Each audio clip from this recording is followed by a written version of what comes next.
Então, tipo assim, a verdade é que a gestão, o processamento dos dados, essa coisa toda, tudo isso está sendo comoditizado. Talvez mais do que informação. A gente tende a pensar no dado como uma commodity, mas a verdade é que sim, a coisa que está sendo automatizada é a inteligência, entre aspas, né? Inteligência, essa inteligência de análise. Olá, seja bem-vindo ao Rocket Lab, o podcast da Boomer. Eu sou seu host Pedro Paulo e o objetivo do podcast é trazermos o conhecimento de grandes executivos de empresas referências no mercado. Essa é uma oportunidade única para você ter acesso a mentes brilhantes desses grandes nomes. Antes de começarmos, gostaria de te pedir para nos seguir nas redes sociais no @boomer.br. Ao final do episódio, se você entender que o conteúdo te ajudou de alguma forma, deixa seu review, tira um print e posta nos seus stories marcando a gente. Esse é o episódio de hoje. Fala pessoal, estamos começando aqui agora mais um episódio do nosso podcast e hoje eu tô com ele, Toran Rodrigues, sócio, fundador e CEO, da Big Data Corp, hoje a maior data tech da América Latina. Eu acho que uma das maiores referências aí quando a gente fala de gestão de dados, com uma experiência e não só um portfólio corporativo, mas também um portfólio educacional, onde escreve ali para grandes artigos. Toran, seja muito bem-vindo aqui ao nosso podcast, estamos muito felizes aqui de ter você, tá? É um prazer estar aqui, Pedro. Obrigado pelo convite e oi para todo mundo aí que está escutando a gente. Perfeito, cara. Pô, Toran, até pra galera que for estar ouvindo a gente, poder te conhecer um pouco melhor, acaba que quem tá envolto nesse mundo aí de dados, enfim, te conhece, já deve ter ouvido falar de você, mas pode ser que tenha pessoas aqui que não tenha tanto conhecimento. Cara, conta um pouco aí de forma objetiva, um pouco da sua trajetória, um pouco da história, da Big Data Corp, uma companhia aí referência que realmente eu admiro bastante, para a galera consiga entender um pouquinho da sua história. Boa, vamos lá. Eu tenho formação técnica, hoje em dia já é há muito tempo atrás, mas lá no começo dos anos 2000, eu me formei em engenharia da computação. Foi na PUC, né? Na PUC do Rio. Eu sou carioca, então, embora hoje eu moro em São Paulo, eu sou originalmente carioca, né? E eu fiz a minha graduação em engenharia da computação na PUC do Rio. Da graduação eu fui direto para fazer um mestrado, então eu fiz mestrado em informática também lá na PUC, né? E nessa época eu comecei a trabalhar com a parte de consultoria, mas eu já, assim, é engraçado porque meio que desde o começo eu acabei me metendo um pouquinho nessa área de dados, né? Eu entrei na faculdade, na verdade, para desenvolver jogos, assim, meu grande coisa era coisa de jogos. Eu acho que até um clichê, da computação, computação vai ser designer de jogos. Pois é. Mas assim, e é engraçado, né, porque hoje em dia é mais fácil, né? Hoje em dia, depois que você teve, e aí tem que lembrar, né, começo dos anos 2000 não tinha iPhone, não tinha smartphone, não tinha nada disso, né, então não existia a coisa de jogos independentes, né, e nem o ferramental para você desenvolver o jogo sozinho, nem a indústria de você poder desenvolver o jogo e publicar sozinho, essa coisa toda que a gente tem hoje, né, isso é um negócio relativamente recente, você está falando de 2008, 2009 para cá, que essa coisa realmente começou a explodir, né. E quando eu estava fazendo faculdade, você falava de jogos, grande parte do desenvolvimento de jogos eram duas... Você tinha duas grandes áreas dentro da parte de desenvolvimento de jogos, né? Você tinha toda a parte de computação gráfica e de você desenvolver, né, as engines, os motores que fazem os gráficos dos jogos e a parte de física, enfim, tudo que dá todo o lado visual mais técnico do jogo. E você tinha um outro lado que era o lado de o que o pessoal na época chamava de inteligência artificial, né? Talvez comparado com hoje em dia seja bem menos, mas já se chamava de inteligência artificial, que era o que gerava toda a parte de interação dentro do jogo, de como seja os inimigos, os outros personagens dentro do jogo, essa coisa toda se comportavam, né? E eu... tem uma parte da computação gráfica que eu acho interessante, mas o desenvolvimento das engines do jogo, particularmente, eu não gostava muito. Então eu acabei caindo... Vai de jogar, né? Na verdade, assim, eu acabei indo para a parte de IA, eu fiz algumas matérias dessa parte de IA em jogos, eu estudei muito isso, mas, cara, não tinha nem muita oportunidade, você praticamente não tinha empresas no Brasil trabalhando com isso, você tinha algumas, mas eram poucas, né? Era um mercado muito fechado, eu não estava na minha cabeça sair para fora, ir para outro país para trabalhar com esse negócio, né? Então eu acabei pegando aquele conhecimento que eu desenvolvi com o IA e levando isso um pouco para o lado corporativo. Eu comecei a trabalhar em algumas consultorias pequenas, né? E comecei a levar aquele conhecimento que eu tinha desenvolvido na parte de IA de jogos, né? Dos algoritmos. A gente já mexia com rede neural, já mexia com um monte dos algoritmos que hoje estão aí em voga, né? Obviamente evoluíram ao longo do tempo, mas a base já era o que a gente tinha lá atrás. Eu comecei a trazer isso um pouquinho para o lado do mercado corporativo, numa época onde praticamente ninguém estava falando sobre isso, né? Então, eu desenvolvi uma série de projetos e produtos nessa área de aplicação de técnicas de inteligência artificial, de algoritmos de inteligência artificial no lado corporativo, né? Então, mercado financeiro e outros mercados que envolviam análise de dados. E aí, quando eu fui fazer o mestrado, eu falei, quero continuar me especializando nessa parte de algoritmo, né? Quero continuar trabalhando com isso. E eu acabei fazendo um projeto na área de classificação de sites, né? E, de novo, a gente está falando de 2008, 2000, alguma coisa assim. Não, na verdade, antes disso, 2006, quando eu entrei no mestrado, você ainda tinha o Yahoo, você ainda tinha um monte de empresas que praticamente não existem mais, né? O pessoal mais novo não vai nem lembrar que elas existem, mas enfim, e você ainda tinha um desafio quando você falava de um motor de busca, né, de você, como é que você faz para buscar os sites e ordenar os resultados dos sites, essas coisas todas, você ainda tinha um desafio que era assim, olha, como é que eu sei, uma vez que eu visito um site, né, como é que eu sei se aquele site é um site de comércio eletrônico, se é um site de notícia, o que ele é? Porque o tipo de site te dá uma indicação da frequência com a qual você tem que visitar ele para manter a informação atualizada, né? Para quando o usuário buscar. Então, assim, o e-commerce, o produto pode mudar todo dia, então eu tenho que visitar e pegar o conteúdo dele todo dia, porque se alguém buscar pelo produto, eu tenho que trazer o melhor resultado, né? Site de notícia também. Vocês estão na dúvida, né? Isso, de alguma forma, tá atrelado ali com estratégias de SEO ou algo do tipo? Então, é o outro lado, né? Porque eu trabalhei do ponto de vista de quem está fazendo o motor de busca. Então, pensa assim, um Google, uma Microsoft, quando ele que montou o processo de captura, né? Que está visitando o seu site, ele tem que saber, assim, olha, se o conteúdo desse site muda com muita frequência, eu preciso visitar esse site com uma frequência maior, porque o conteúdo dele está mudando. Então, eu preciso atualizar esse conteúdo para na hora que a pessoa buscar, né, ela saber eu conseguir trazer o resultado correto. Tá? Então, é o outro lado do SEO. Do lado da moeda, né? O outro lado da moeda. E um dos fatores importantes de você saber isso é você saber o que é o site, né? Um site de uma empresa, no geral, ele não muda com muita frequência, né? Ele vai mudar uma vez por ano, uma vez a cada 6 meses, alguma coisa assim. O conteúdo não muda tanto, né? Tirando uma outra seção específica, o conteúdo não muda tanto. Um site de notícia está mudando a cada 5 minutos, né? Um site de e-commerce vai mudar uma vez por dia, uma vez a cada 2 dias. Então, você conseguir mapear o que é o site, né, era um problema, era um desafio, era um problema que não estava ainda 100% resolvido naquela época, né, e eu comecei a trabalhar com esse problema, e eu desenvolvi uma série de algoritmos para você poder fazer essa classificação, né, e testei vários algoritmos que já tinham no mercado, essa coisa toda. Então esse foi o meu trabalho de mercado e mestrado. E não tinha muita aplicação no meu dia a dia, né? Tinha, tudo bem, a parte de IA, essa coisa toda que eu estava estudando, os algoritmos em si dava para aplicar no dia a dia, mas, assim, o meu trabalho estava muito mais voltado com dados dos mercados mais tradicionais, né? Então, mercado financeiro, telecomunicações, essa coisa toda, né?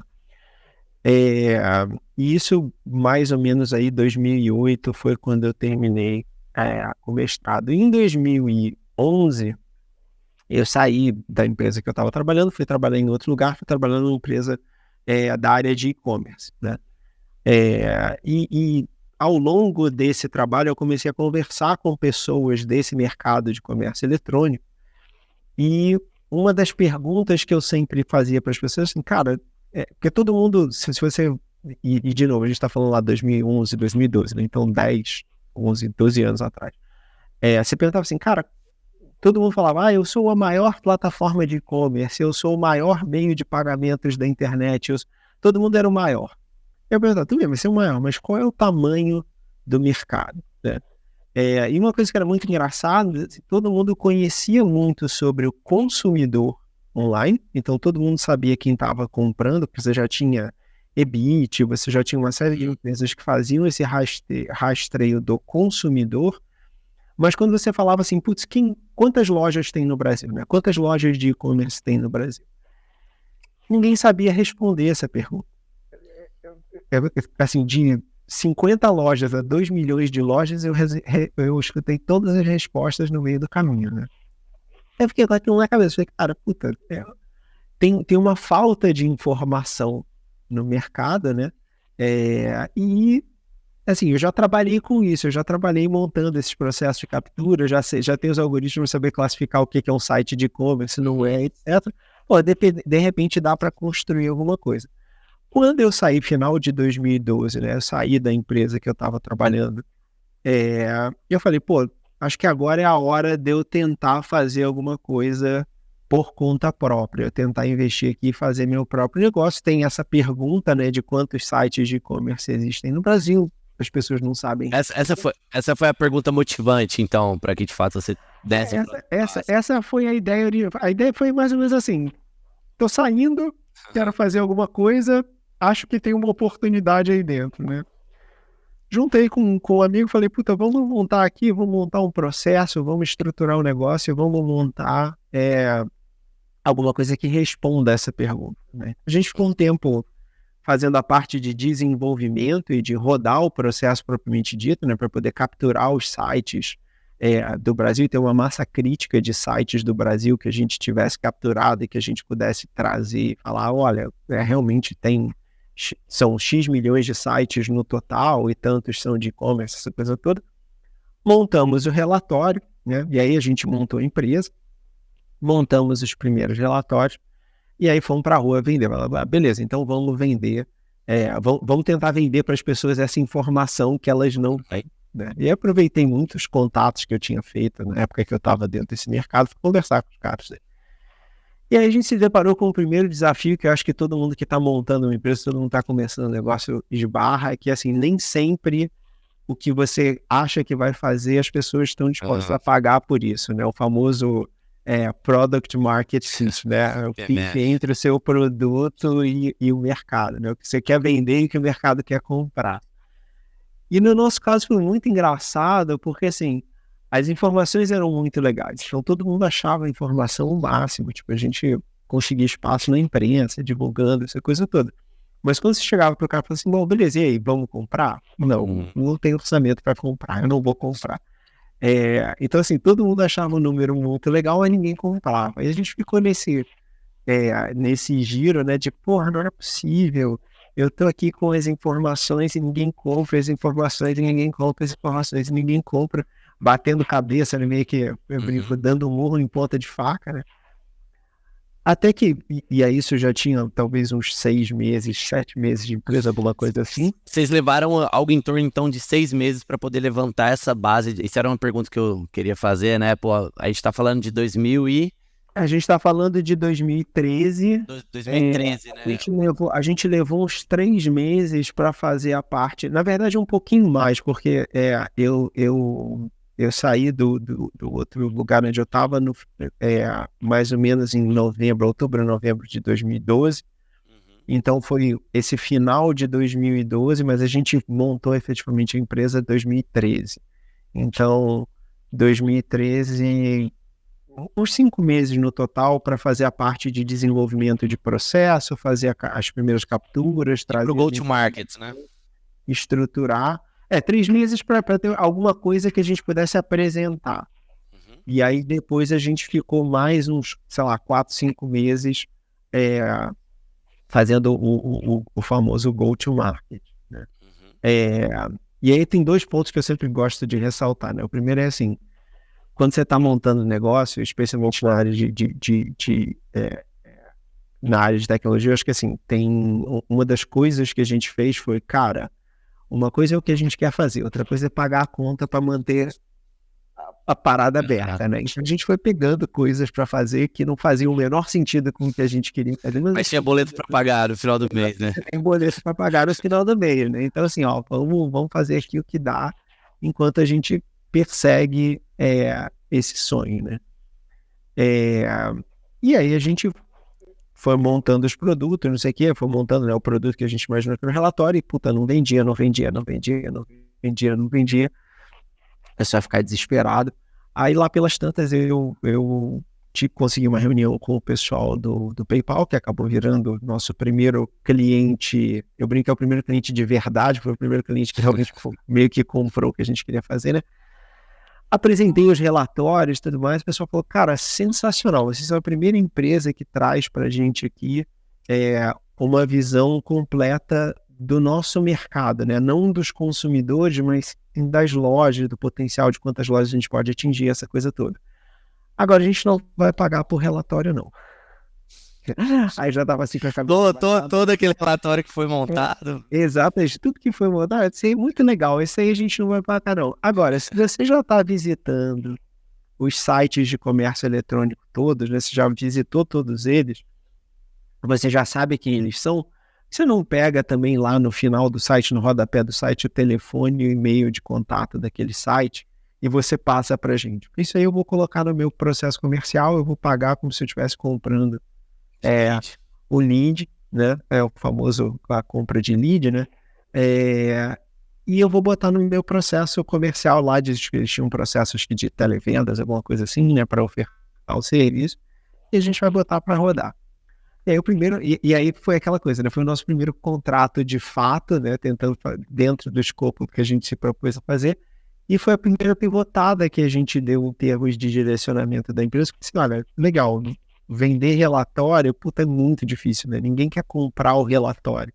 Agora, vender o lead, né? Vender o contato para alguém vender alguma coisa, tem mercado para isso, né? E aí a gente pivotou para fazer isso, né? Para vender o lead, ajustou o discurso, aí eu voltei em todo mundo, muitas das pessoas que eu já tinha conversado antes, né? E falei, ó, agora é isso aqui, não é mais o relatório eu te entrego de graça, mas tem o lead, você compra, não sei o quê. E aí foi muito legal porque foi também a primeira brinco que assim, a primeira subida ali da montanha-russa que a gente deu, né? Foi essa, quer dizer, foi vendendo essa parte de lead. E foi muito interessante porque a gente realmente ocupou um espaço que não tinha ninguém fazendo no mercado, né? A gente está falando de uma época... Hoje em dia tem uma série de ferramentas que se propõem a fazer exatamente isso, né? De você poder pegar lá o site, pegar as informações de contato do site, essa coisa toda. A gente trouxe isso de uma forma que ninguém estava fazendo ainda, não só aqui no Brasil, mas em nenhum lugar do mundo tinha ninguém fazendo isso da forma como a gente estava fazendo, né? E a gente começou a conquistar muito cliente nesse ecossistema do comércio eletrônico, né? A gente trabalhou com o PayPal, com PagSeguro, com Mercado Pago, com Bcash, com Moip, com... Mas é que, como que foi essa aderência, né? Porque assim, até por uma questão que eu trago, né? O brasileiro é muito desconfiado. E, pô, você chegar para uma empresa, né? Falando que você tem um levantamento ali dos maiores e-commerces, sei lá, top 100, top 1000 e-commerces no Brasil, e que você tem um contato, que são leads, assim, pô, como que foi essa aderência para as empresas, assim, que eles falam assim, cara, isso aqui é uma lista real, que realmente, e não é tipo uma lista suja, que você pegou um mailing qualquer? Então, é que na verdade era assim, aí foi nessa parte, toda a parte de relatório ajudou muito a gente, né? Porque a gente conseguia mostrar, e aí eu falo relatório para assim, você estava levando uma planilha do Excel, né? Mas não era isso, a gente montou toda uma aplicação web que tipo permitia visualizar as informações que a gente tinha capturado e estruturado, né? para o pessoal poder ver. Então, assim, a gente trazia exatamente, olha, a gente já visitou tantos milhões de sites. A primeira rodada que a gente fez, isso foi também lá em 2011, a gente estava falando de mais ou menos 350 ou 400 mil, já não lembro mais de cabeça, mas é alguma coisa tipo 350 mil e-commerce. E aí, a primeira coisa que chamava a atenção das pessoas era assim, cara, eu achei que tivessem 10 mil e-commerce no Brasil, né? A gente chegava e falava, não tem 10 mil, tem 350 mil, né? E a gente sempre foi muito transparente sobre tudo. Então, assim, olha, essa aqui é a informação, esse aqui é a quantidade total, isso aqui é o que a gente classifica como um e-commerce, pode ser que tenha coisas aqui dentro que você não considere, mas essa é a classificação, é a forma como a gente classifica, isso aqui é o que a gente considera um site, essa aqui são as informações de contato, a gente pegou, isso aqui está no rodapé do site, está no rodapé de todas as páginas, ou está só na página de contato, porque a gente sempre foi muito transparente com a questão da informação que a gente estava entregando, né? E eu acho que isso é uma coisa que quebra muita barreira. Também ajudava muito que a gente estava começando e a gente cobrava muito barato pelo que a gente estava entregando, né? Então era muito fácil para o cara falar assim, beleza, eu vou contratar aqui, eu vou testar. A gente criou um modelo, originalmente o modelo era um modelo de assinatura, né? Então, não era, eu imaginei que seria tipo custo por lead. Não, no começo a gente falou assim, cara, olha, se você quiser exportar X mil caras por mês, é tanto, enfim, aí tinha alguns pacotes, né, alguns ranges, então era muito fácil para o cara testar, né, vou pegar o pacote menor aqui, vou testar, vou ver se funciona, e aí vai subindo essa coisa toda, né, e como a gente tinha muitas outras informações, e a gente disponibilizava dentro dessa aplicação a possibilidade do cara procurar o site individual, né? Então ele podia olhar o agregado da informação, podia exportar os dados e podia pegar o site individual, né? Era um double check ali, né? Era um double check, é uma forma de você gerar essa confiança, né? Porque você... uma coisa que a gente sempre viu é que a transparência, ela vence muito essa coisa da desconfiança, né?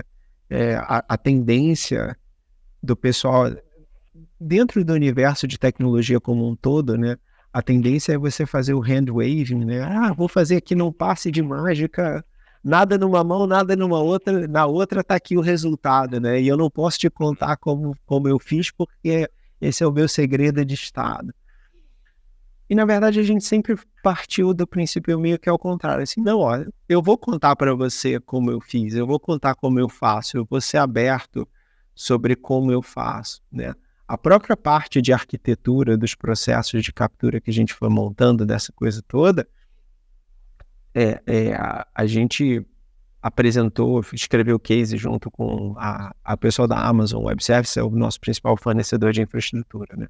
A gente escreveu case junto com eles, a gente apresentou nos eventos deles, a gente sempre foi muito transparente sobre como as coisas funcionam, como a gente faz, tudo isso, né? A minha filosofia pessoal sempre foi assim, cara, não dá para ser só a ideia do que eu faço e do como eu faço que protege o negócio. Eu tenho que ter várias coisas, né, da estrutura do negócio. A combinação do todo é que tem que ser, né? Eu não posso ter medo de contar o que eu faço e como eu faço. Porque se o valor do negócio estiver só nisso, então talvez eu não tenha um negócio tão legal assim, né? Talvez seja uma coisa que rapidamente alguém vai vir e vai substituir. Tá? Perfeito, cara.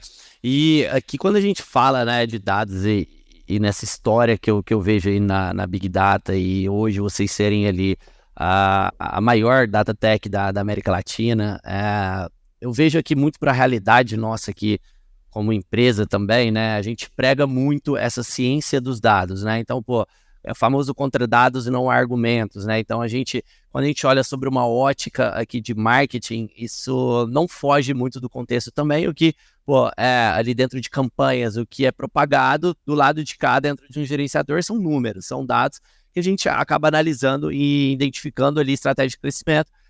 Muito da premissa que você não precisa mais reinventar a roda, né, cara? Pega a roda, lapida, faz com que ela rode mais rápido, né? Então, a gente parte muito dessa premissa sobre ter uma análise de dados aqui com que a gente gera de informação para os nossos clientes. E a gente bate muito numa tecla, né, que é até um conceito que não é tão recente assim, mas a gente vê ele ainda sendo bem propagado, né, que é até um conceito norte-americano, data is the new oil, né, os dados são o novo petróleo.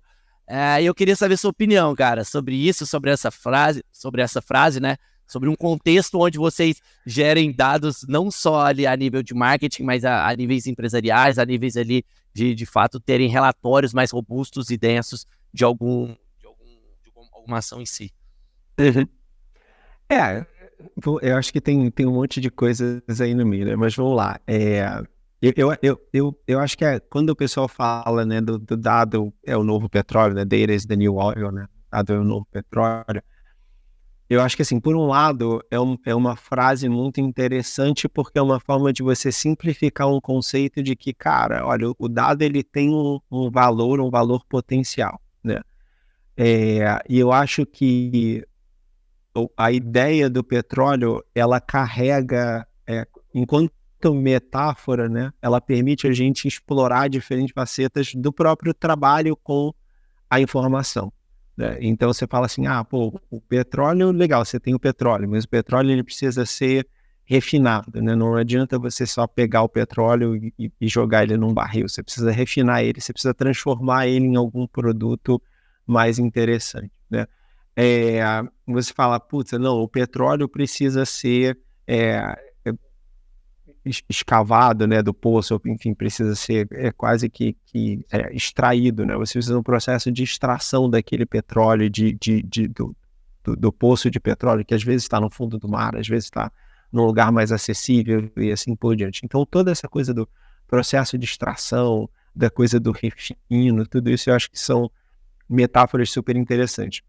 Mas eu acho que também cria uma visão de certa forma um pouco distorcida na cabeça das pessoas com relação a determinadas características quando a gente fala de dados que não batem com o que a gente pensa, por exemplo, com o petróleo, né? Então, a primeira que eu acho que é importante é assim, na cabeça de todo mundo, quando você pensa em petróleo, né, quando você pensa no refino de petróleo, na verdade no refino de qualquer recurso natural, normal, né, você pensa numa via de mão única.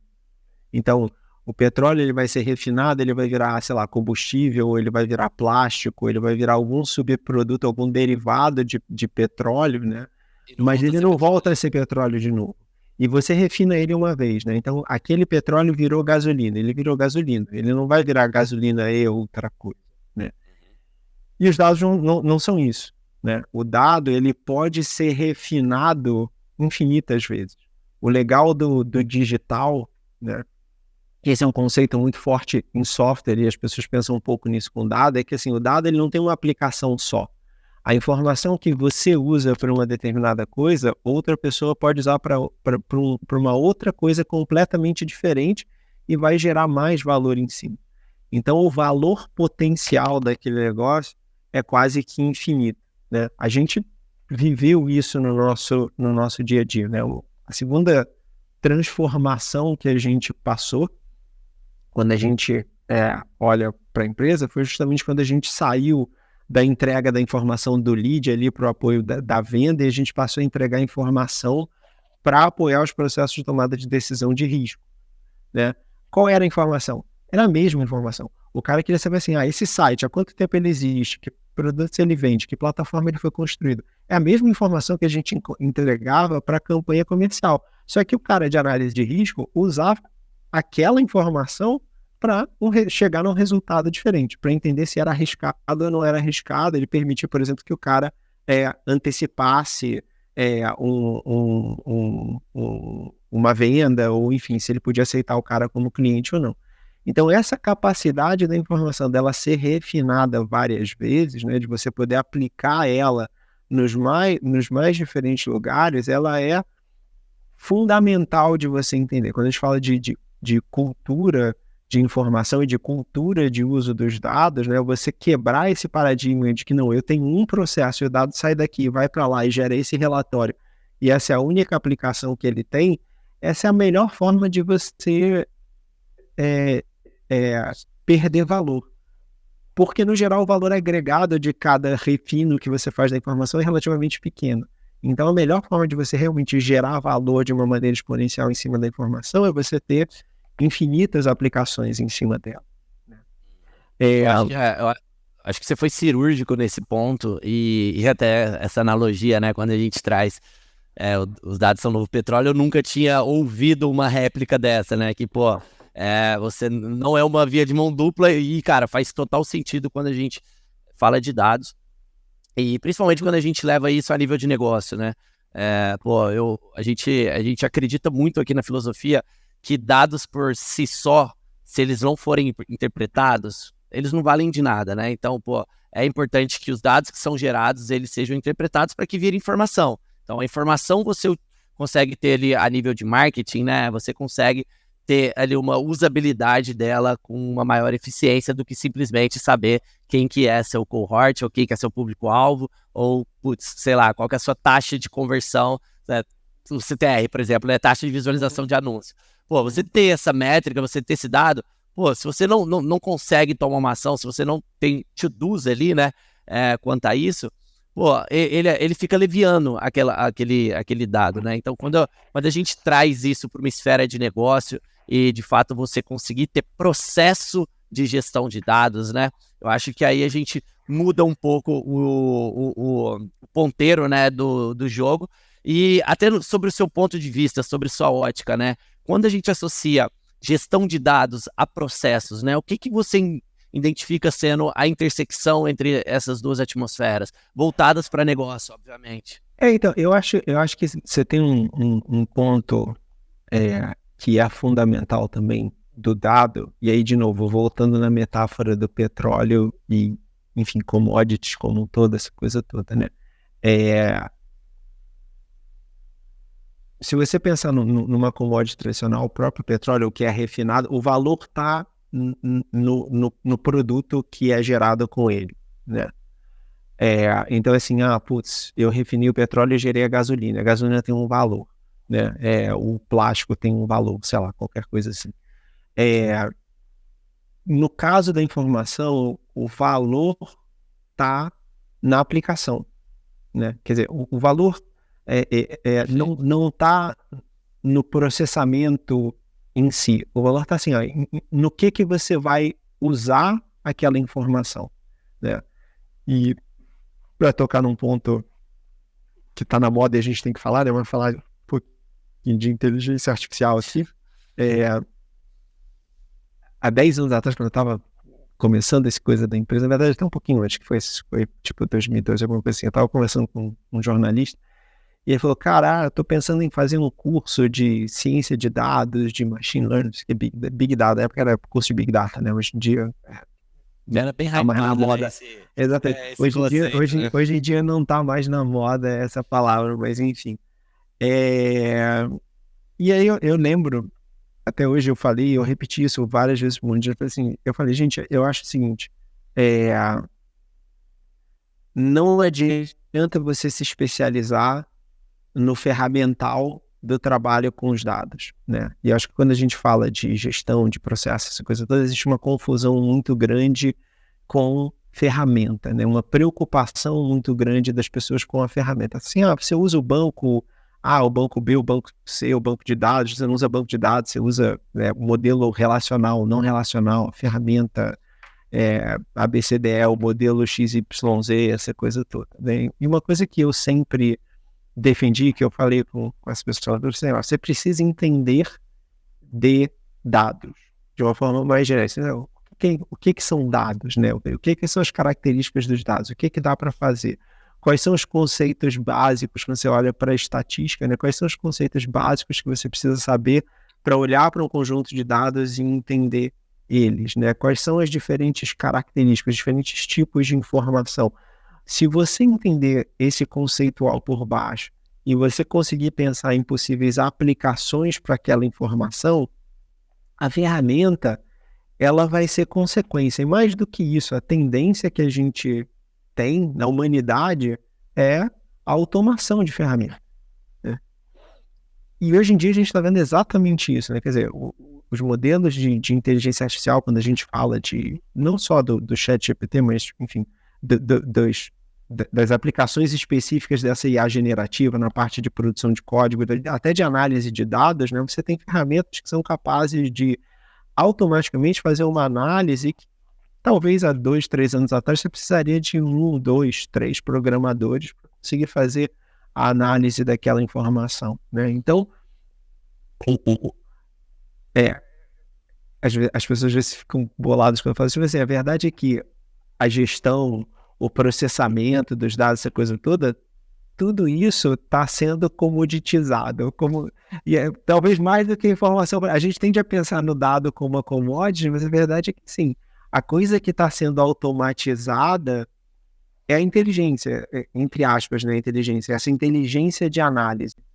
Então fica muito mais importante você exercitar a sua criatividade na forma como você olha para os dados e para as possíveis aplicações dele.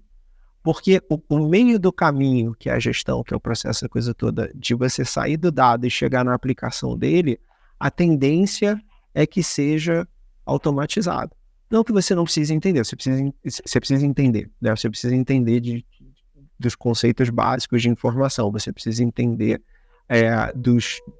quando você fala de gestão de informações, o que é um catálogo de informações, como é que você cataloga as informações. Então, mesmo que você vá usar o ferramental para fazer isso automaticamente, você tem que entender a importância e a relevância de você fazer isso, da forma como você vai armazenar os dados, enfim, de tudo isso. Mas eu diria que assim, é muito mais importante a gente se preocupar com o conceitual do que a gente se preocupar, talvez, com o mais ferramental e processual ali no dia a dia, porque a tendência é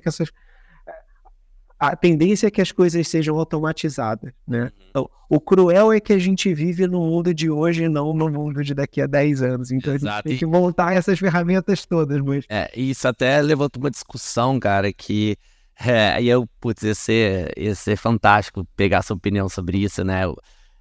Quando estourou, entre aspas, né, a inteligência artificial, muito por conta do ChatGPT, você ouviu várias pessoas falando que esse é o fim dos tempos, esse é o primeiro passo onde os homens são substituídos por máquinas, que vai ter os filmes, igual nos filmes lá. A gente tem essa visão muito extremista de mercado, e até já colocando um teor um pouco da minha opinião, né, sobre um lado extremista, e eu prefiro acreditar muito mais numa vertical, né, onde eu encaro isso como uma histeria coletiva sobre uma nova ferramenta de mercado, assim como provavelmente na descoberta, né, da internet deve ter tido algo parecido em questão dessa histeria coletiva, e enxergo essas ferramentas de inteligência artificial muito mais auxiliando nos processos dentro da empresa do que sendo um fim propriamente dito, né? Então eu vejo ela muito mais útil em um meio do que em um fim onde isso vai começar a tomar uma forma própria, vai começar a ter sentimento, consciência.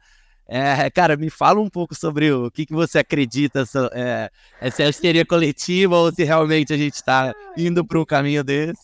Então, eu li um negócio uma vez que é muito interessante, que era uma frase assim, com essa nova tecnologia as pessoas vão perder a intimidade e a proximidade, elas vão começar a falar uma com as outras de forma mais curta e mais incisiva, isso vai destruir a fábrica da sociedade, dos relacionamentos interpessoais, essa coisa toda, né? E aí, e de novo, isso já tem um tempo, então...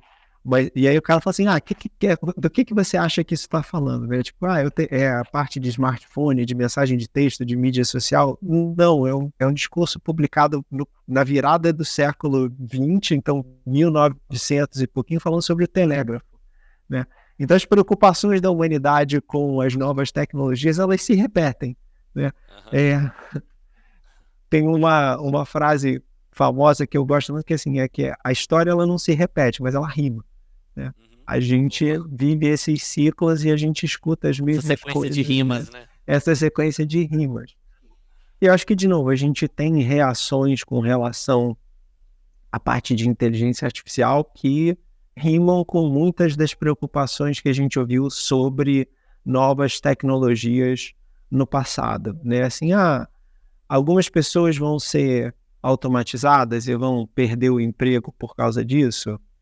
Vão, né? Hoje em dia a gente não tem mais, sei lá, datilógrafo. Você praticamente não tem mais datilógrafo, né?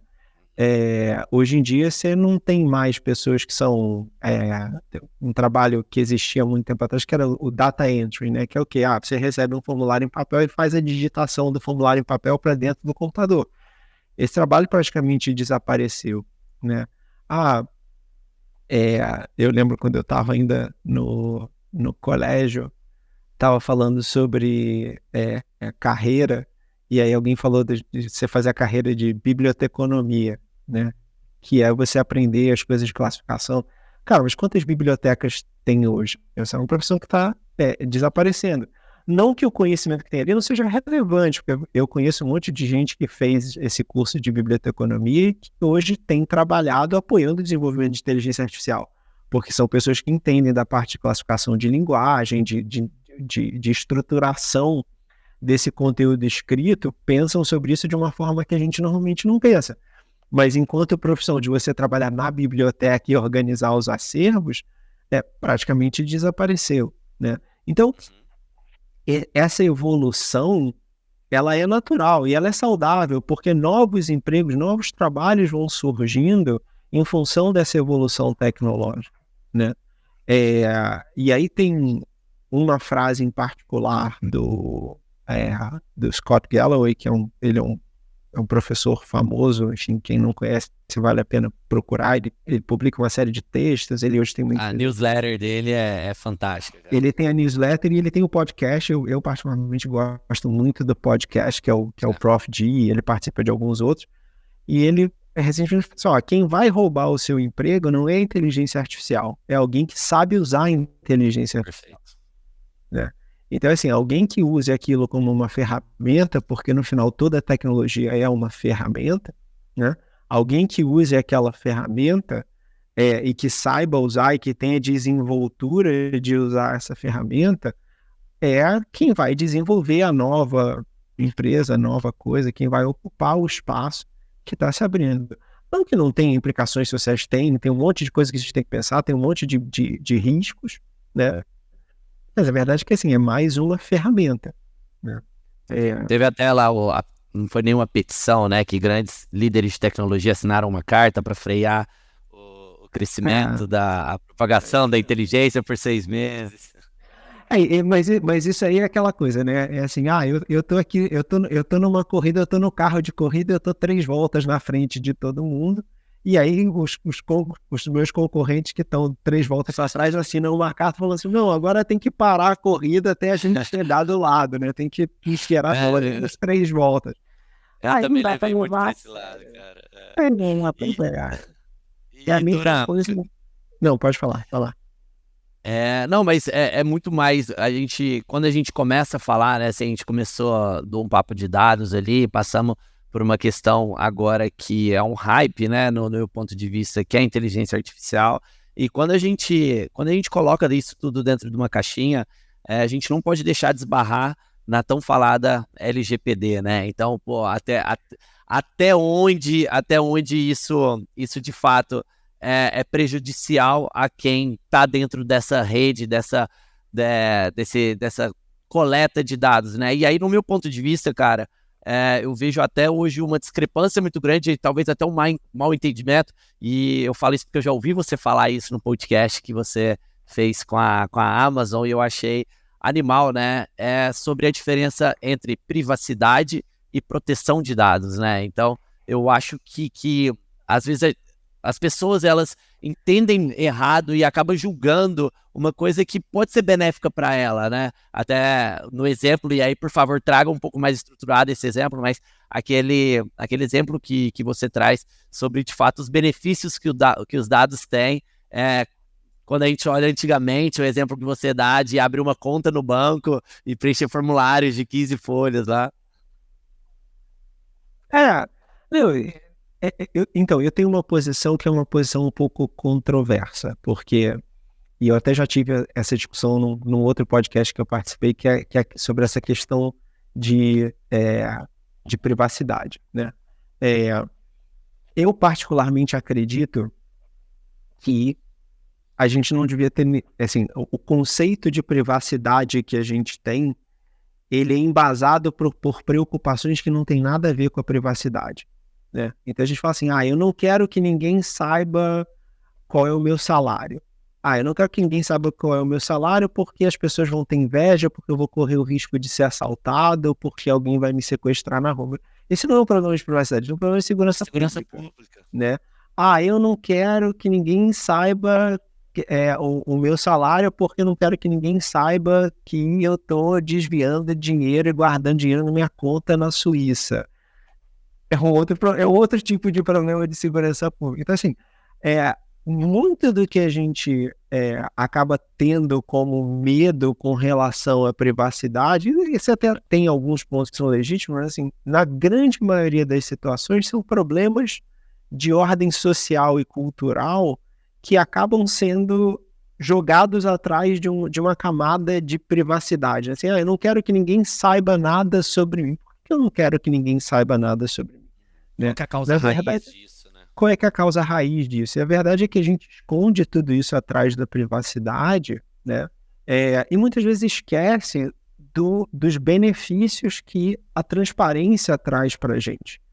Do micro ao macro, né? Então, o exemplo da conta de banco é um exemplo que eu uso bastante, né? Quer dizer, há 20 anos atrás, para abrir uma conta de banco, eram formulários intermináveis que você tinha que preencher de papel e xerox de documento e o diabo, né? Se você voltar mais tempo, há 100, 200 anos atrás, você simplesmente não abria, porque o banco só fazia negócio com quem o cara conhecia. Ele tinha que te conhecer. Então, assim, você tinha que desenvolver um relacionamento, né? E ganhar uma confiança para poder ter um relacionamento bancário. Você só faz... Assim, se você não tem acesso à informação externa, né? Se todas as informações são privadas, a gente leva para o outro lado, né? Tudo é 100% privado. Ninguém sabe nada sobre ninguém, né? Como é que você confia na outra pessoa? E por mais que a gente possa falar, não, eu vou desenvolver aqui a rede de pagamento, Zero Trust, dentro da parte de segurança de informação, você fala muito sobre Zero Trust, a verdade é que assim, a sociedade não funciona em Zero Trust. E não vai funcionar, né? Eu ouvi uma vez o cara estava comentando assim, finanças descentralizadas, Bitcoin, não sei o que lá, né? Falando dessa parte de Bitcoin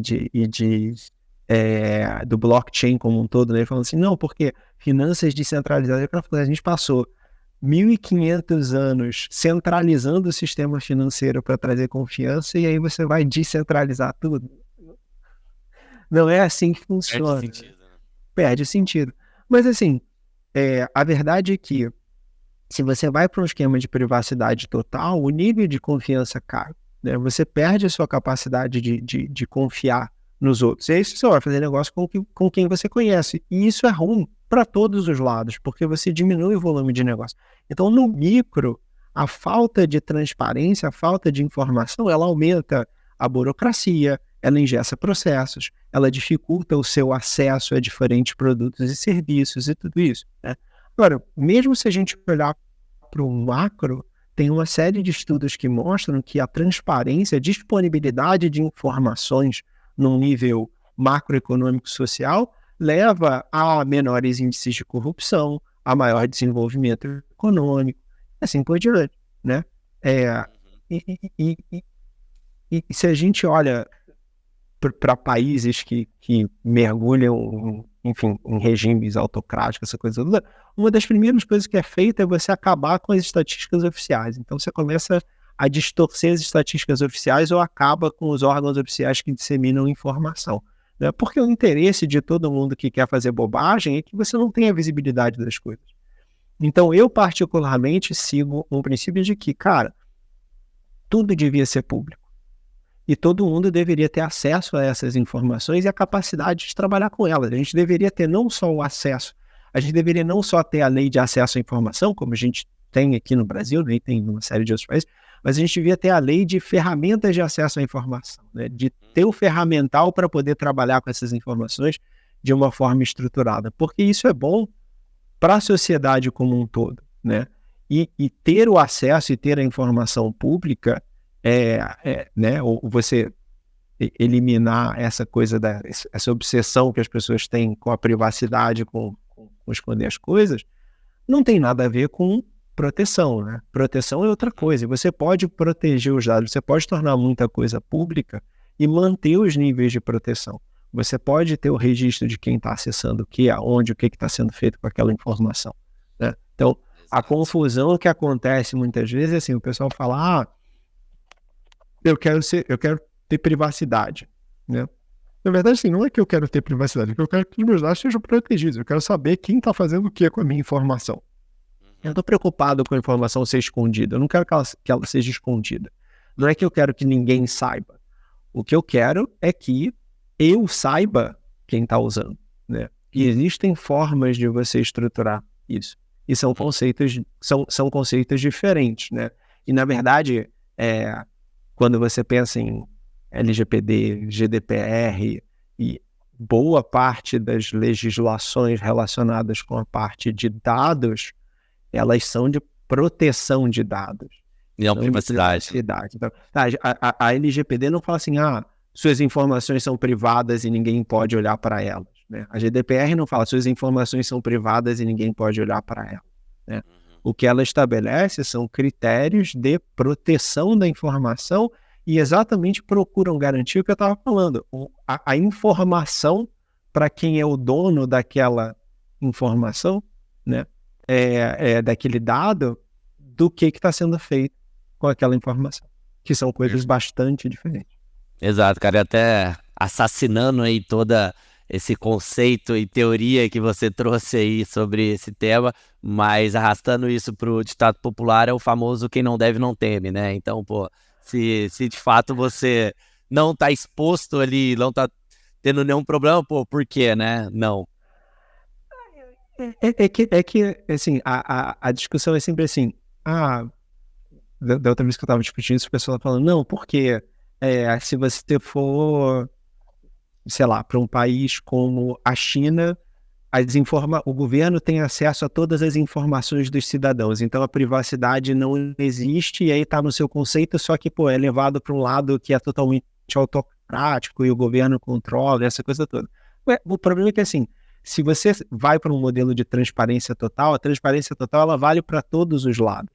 Então não é só, o governo sabe tudo sobre os cidadãos sabem tudo sobre o governo, sabem tudo sobre todas as aplicações e sobre todo mundo que está lá no governo. Então você cria uma rede de visibilidade da informação e do uso da informação e de tudo que está sendo feito num nível que não tem. Não dá para você falar de transparência total, de novo, só de um lado para o outro, né? Aquilo tem que valer para tudo. Então, assim, se a empresa pede para compartilhar a informação comigo, por que eu não posso ter acesso à informação da empresa também, né? A verdade é que, assim, por mais que a LGPD e essas outras regulamentações, elas estabeleçam um nível de proteção da informação, né, ao qual as empresas têm que se comprometer, a verdade é que a relação ainda é muito díspara, porque você está se cadastrando para um serviço, mas você não sabe nada da empresa que está do outro lado, né? Você não conhece o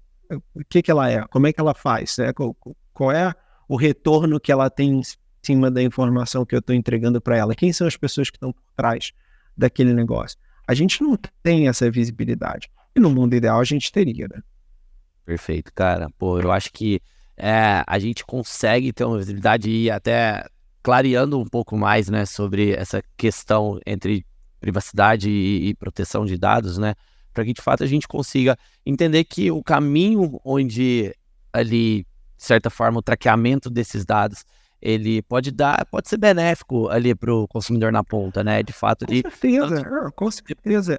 A gente não pode ter medo, né, acho que assim, acabou se criando uma cultura de medo, né, da informação, da exposição da informação, né?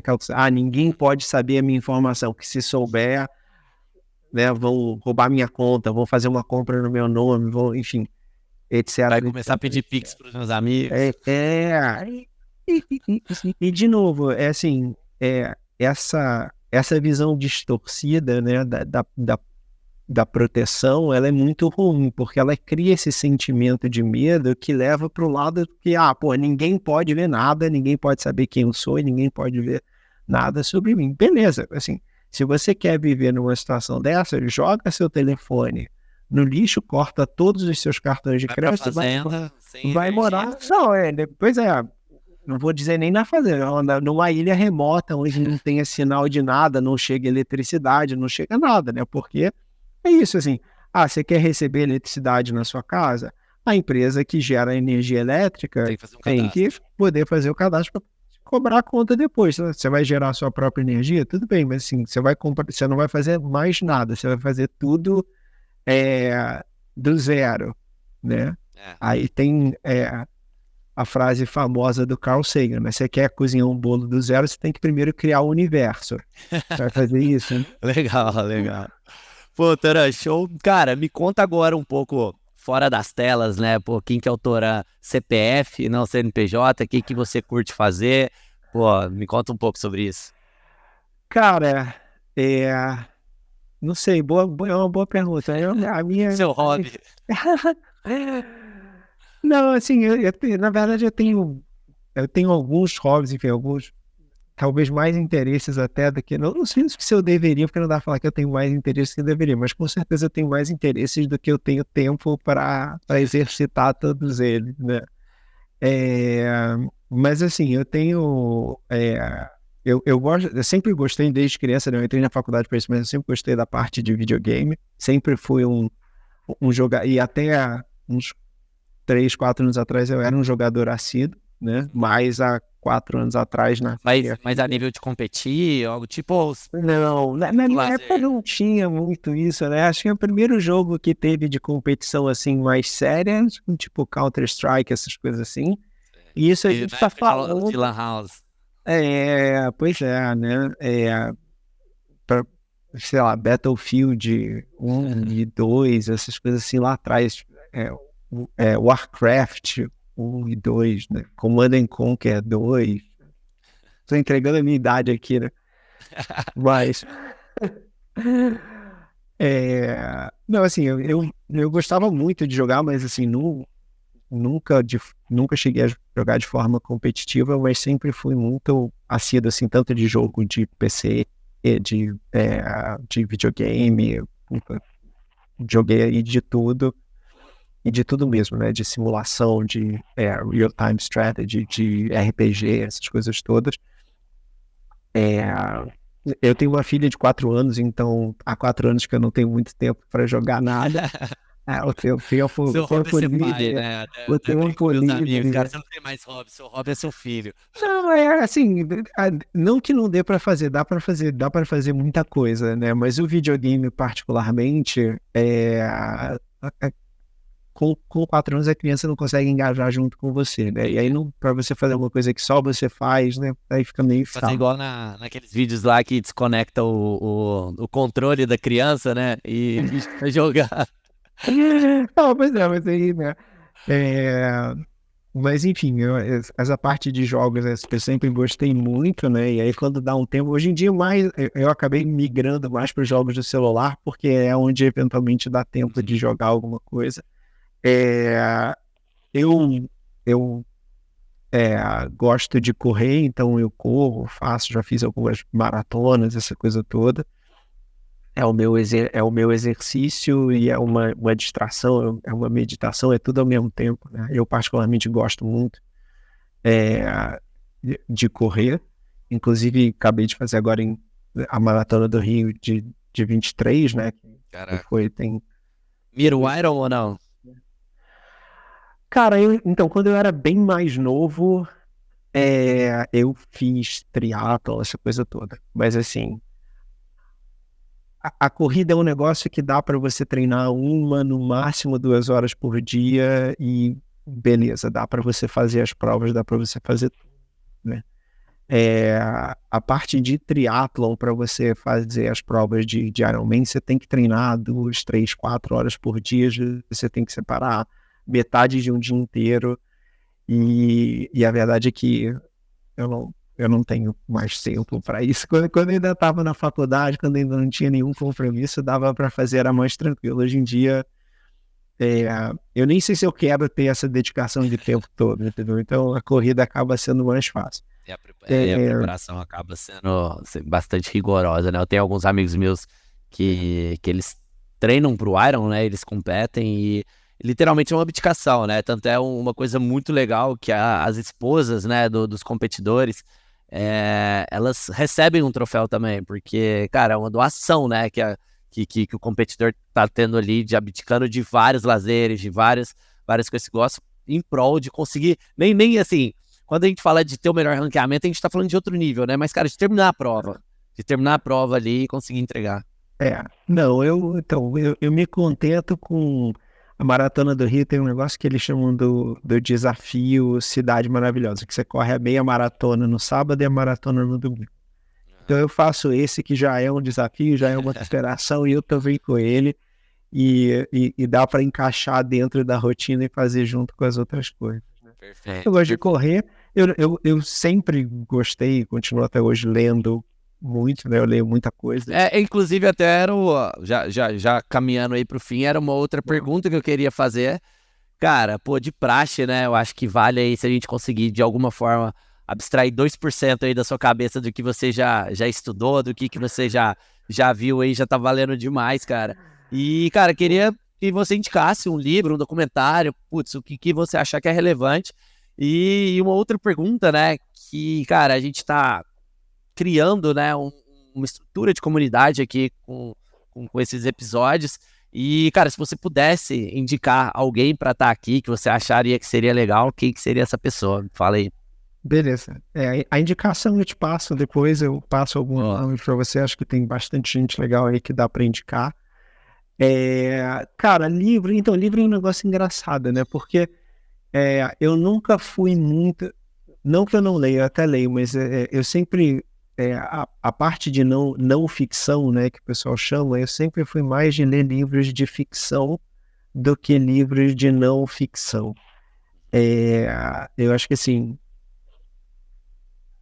os livros de não ficção são legais, puta, eu leio bastante, mas eu tendo a gostar mais de ler os livros de ficção, porque eu acho que é uma forma de você, de mudar um pouquinho como você pensa, no que você pensa, como você enxerga o mundo, que no geral o livro de não ficção não traz, né? E também, assim, especialmente dentro da área de negócios, se você ler, enfim, talvez algumas pessoas já tenham lido, mas em inglês é o Fooled by Randomness, né? Quer dizer, enganado pela aleatoriedade. Você meio que perde a fé nos livros de negócio, né? E para quem acompanha a parte acadêmica, então, a quantidade de retratações e de escândalos que estão acontecendo por conta de dados falsificados nos estudos de toda a parte de economia comportamental e da própria área de análise de empresas, essa coisa toda, assim, que tem rolado hoje em dia, isso abala bastante a nossa a crença que eu acabo tendo assim nesse conteúdo, né? Quer dizer, você tem muita coisa de estudo falsificado, essa coisa toda. Então, assim, para evitar esse tipo de coisa, eu acabo preferindo os livros de ficção. Eu sou muito fã de ficção científica, eu gosto muito da parte de ficção científica, embora eu também leia, enfim, mistério, eu também leio livro de terror, tudo quanto é tipo de ficção.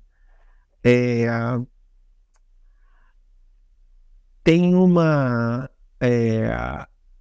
série em particular de ficção, na verdade talvez seja mais fácil procurar pela autora, que é a Ada Palmer, mas ela escreveu uma série de livros, são 4 livros, da série chama Terra Ignota, e que eu eu gosto bastante. É uma coisa toca em temas de filosofia, de existência, de inteligência artificial, de um monte de coisa, de estruturas sociais, de convenções da sociedade, e de um monte de coisas que, assim, são super interessantes e fazem você pensar. Então, é uma série que eu particularmente gosto bastante, acho bem legal, mas, cara, qualquer coisa... Tem muita coisa muito legal. A verdade é que falta tempo para ler todos os livros que eu gosto de ler. Uma dica Aquela famosa wishlist infinita, né, cara? Você vai Então, colocando a dica... Então, a marca dica que eu saída. dou para todo mundo é assim, o que eu faço, né, dentro... Eu uso muito o Kindle para ler, porque como eu leio muito, eu andava com a mochila cheia de livros, né? E aí, quando lançaram o Kindle, eu falei, pronto, resolveu a minha vida, porque agora eu não preciso mais carregar o peso que eu carregava. Eu lembro de viajar e voltar com uma mala cheia de livros. Maluquice. E aí eu acabei transitando para ler no celular, mas eu uso muito o Kindle, e o que eu faço é assim, eu coloco os livros na minha wishlist da Amazon, eu deixo uma lista salva, e todo dia eu ordeno por preço, porque a Amazon está sempre fazendo promoção dos livros. Então, O que é mais barato, você compra. Sempre que tiver R$2,99 ou menos, eu compro o livro. E aí vou salvando no Kindle. Exatamente. Porque é isso. Como o wishlist não vai acabar nunca e a fila de livro para ler também não vai acabar nunca. E livro não vence, cara. Exatamente. A gente vai... Exatamente. Aí eu fico esperando tá em promoção e eu compro. Espero estar em promoção e eu compro. Boa, boa. Toran, cara, queria te agradecer muito por esse papo. Eu acho que foi um... Você trouxe muitos conceitos provocativos, né? Principalmente nessa era que a gente está vivendo agora. E, assim, vocês fazem isso na Big Data com maestria, né? Pô, sendo hoje a referência Latam, né? De gerenciamento, de gestão de dados. Cara, eu acho que foi super válido. Com certeza que, tendo outra oportunidade, a gente quer trazer você de novo para poder pincelar aqui sobre alguns outros assuntos. Porque, cara, se a gente fosse entrar em cada uma das verticais que a gente falou aqui, cara... Daria uma conversa de 3 horas. Exato, cara, exato.